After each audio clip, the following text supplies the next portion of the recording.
Here we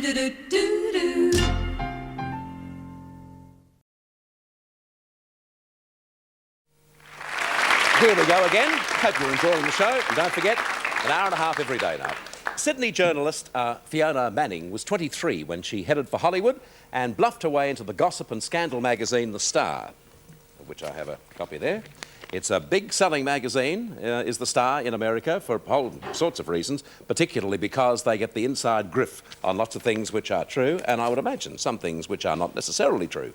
She's now going to join us to reveal some of the tricks of the trade that she learnt over there, and also some of the tricks she took with her. Please welcome Fiona Manning.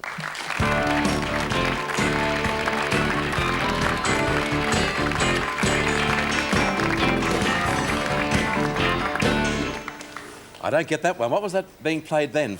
No, but... Heard it through the grapevine. Heard it through the grapevine. OK, I'll give up. Fiona, welcome to the show. Thank you. I should have mentioned, too, that you've got this great book out called Inside Hollywood. How did you manage to get into a publication such as The Star? Because a lot of reporters in America want a job urgently on that, don't they? Well, that's a very interesting question, but most people start by saying, why would you work there? But you're quite right, it's such an in-demand publication to get work on because they pay very well. They pay you a fortune to fly around the country, and you get to see these incredible places in Rupert Murdoch's private Learjet, and it's a really extraordinary way of making money because you get to write stories about the little people, you know, out in the sticks of America, and you also get to cover Hollywood. Do you have to write the truth? I didn't very often. Didn't you? No. In fact, that Star magazine here, this issue you have here, I wrote this cover story on George Hamilton and Catherine Oxenberg. It's entirely fictitious. Really? Have you found a newfound honesty or something, or you're not? You know, have you found God, or what's happened? No, I haven't found God. I haven't gone religious, but I did feel a certain guilt, I suppose, an attack of conscience, and this kind of thing didn't really bother me making that up because they both got a laugh out of it.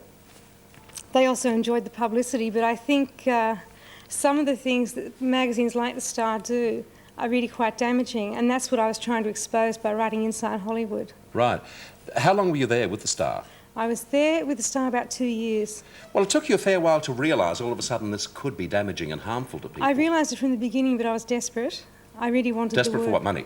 I was desperate for the work because I wanted to stay in America, and the only way I could get a green card, because I was illegal, was to work on an Australian-based group like News Limited. So what other lies did you perpetrate? This one, I was the one who started the rumour that there's a feud between Bruce Willis and Sybil Shepherd. Did you? Well, you were just sort of sitting around one day and thought, what can I write? And you wrote that. He wouldn't give me an interview, and he wouldn't talk to anyone at that point. And I did get to meet her, and she was really ratty, so I thought they didn't actually talk on the set. I watched them. She's stuck in one corner, he's stuck in the other, and I thought, this is strange. I wrote the story. And I guess there must have been an element of truth because everyone has been talking about it ever since. But when you write lies, why don't they sue you? I guess it depends how damaging the lies are. Yes, exactly. I never actually wrote anything that was really nasty. What's the worst thing you've written? I think the worst thing I wrote was I invented a feud between Joan Collins and Diane Carroll, and it really got the ball rolling for me in Hollywood. That was the first story I made up on The Star. I had just arrived there, and I wanted the job on The Star, and they said, what can you do? And they got me to write. I suggested the Joan Collins story. It was entirely fictitious, and I was really worried about getting a lawsuit. And does the editor know that it's untrue? No, well, they all know, but they don't care. They will ring you. The news editor would ring you from New York, and she was like a demon on everyone's back. In fact, everyone on the Hollywood bureau of The Star was Australian, and she would ring us and she would say, I want something on Elizabeth Taylor this week, or George Hamilton, or Linda Evans, whoever it was, and you had to come up with whatever she said she wanted. Any true stories in the magazine? Sometimes. Just sometimes? When we were lucky. Well, you must feel, I mean, particularly when you're attacking people's private lives, you must sometimes feel pretty low, Fiona, for doing that. I never actually invented. I'm not a very good tabloid reporter because I sabotaged more stories than I actually wrote, and the ones I did invent were so funny when you actually read them they're quite preposterous. So I don't think the Star really liked me, but the kind of things I did invent they loved, and the Stars loved, because I used to buy scripts to shows like Dynasty and Dallas. They sell for $1,000 a piece there. It's a very big market for people to sell off copies of scripts. And I would buy them, and I'd write big stories about what's happening on Dynasty or Dallas next week. Where would you buy them from, the scripts? Former lovers, plastic surgeons. Former lovers of them or yours? Or the Stars. Oh, yeah, right. They're plastic surgeons, they're hairdressers, they're best friends. And these, let me get it right, these are scripts that haven't been put into production as yet. So in other words, you blow what's going to happen on the show. Who are you working for now? And do you intend doing a review of the show? I'm freelancing now, and I wrote Inside Hollywood. I was so thrilled to get a book deal, and Alan and Unwin have been a fantastic publishing group, and I'm not doing anything like the Star anymore. You also broke a story on Natalie Wood and Robert Wagner, didn't you? What was that?